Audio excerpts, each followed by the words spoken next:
Hi, I'm Karie Webb and I want to go through the setup of all my clubs in my bag. We'll start with my driver. I have a 10.5 degree driver head with the Nippon Shaft Regio Formula B. It's a regular flex and 55 grams in weight. I've recently gone to a regular flex just as my competitive playing days aren't as often.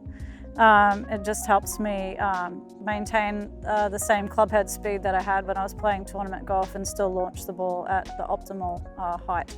The 3-wood and 5-wood, same Regio Formula B, just slightly heavier shaft, and they're stiff. This is probably more the heaviness and the stiffness is just for a little bit more control. Especially with the 5-wood, you know, you're normally probably coming into a green into on a par 5, so you just want a little bit more control.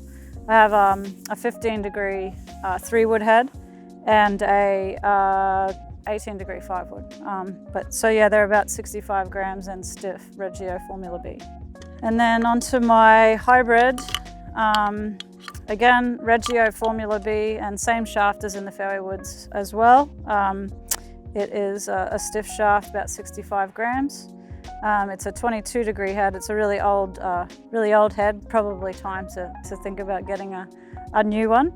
But this is a loft of a 4-iron, but it takes place as a 3-iron distance for me because I actually do have a 4-iron in my bag. So this goes about a 3-iron distance.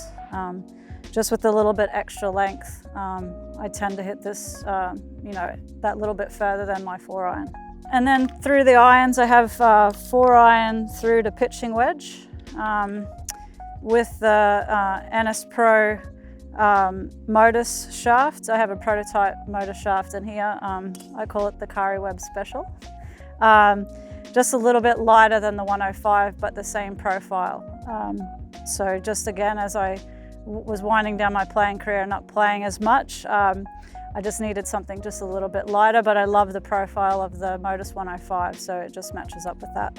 Into my wedges, I have a 52 degree and a 58 degree wedge, and I have the Modus 105 wedge shafts in those as well.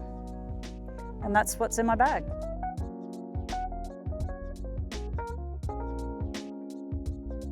I think for club settings, for me, it was always not necessarily what the TrackMan numbers showed, but the flight that I was getting on the ball. And I think too, an important thing is grip size on clubs. And some grips, if you stretch them on too much, they thin them out. So for me, it was always making sure that the grips were the right thickness as well. But I've got good trust in the guys at Nippon Shaft and then my club builder that I kind of leave them to decide what's best for me. And then I know what's best for me when I see the ball flying. So, you know, we sort of work together as a team and I say what either is not happening or is happening and what I want to see, and they provide me with the equipment to produce that.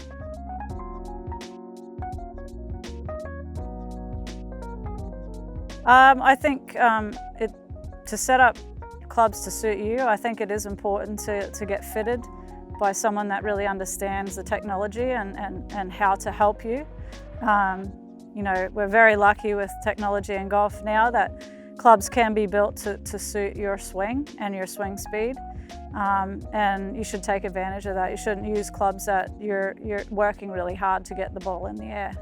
There's shafts for every swing speed. There's clubs, you know, club heads for every swing speed. So it's really important, I think, that you get fitted properly for clubs.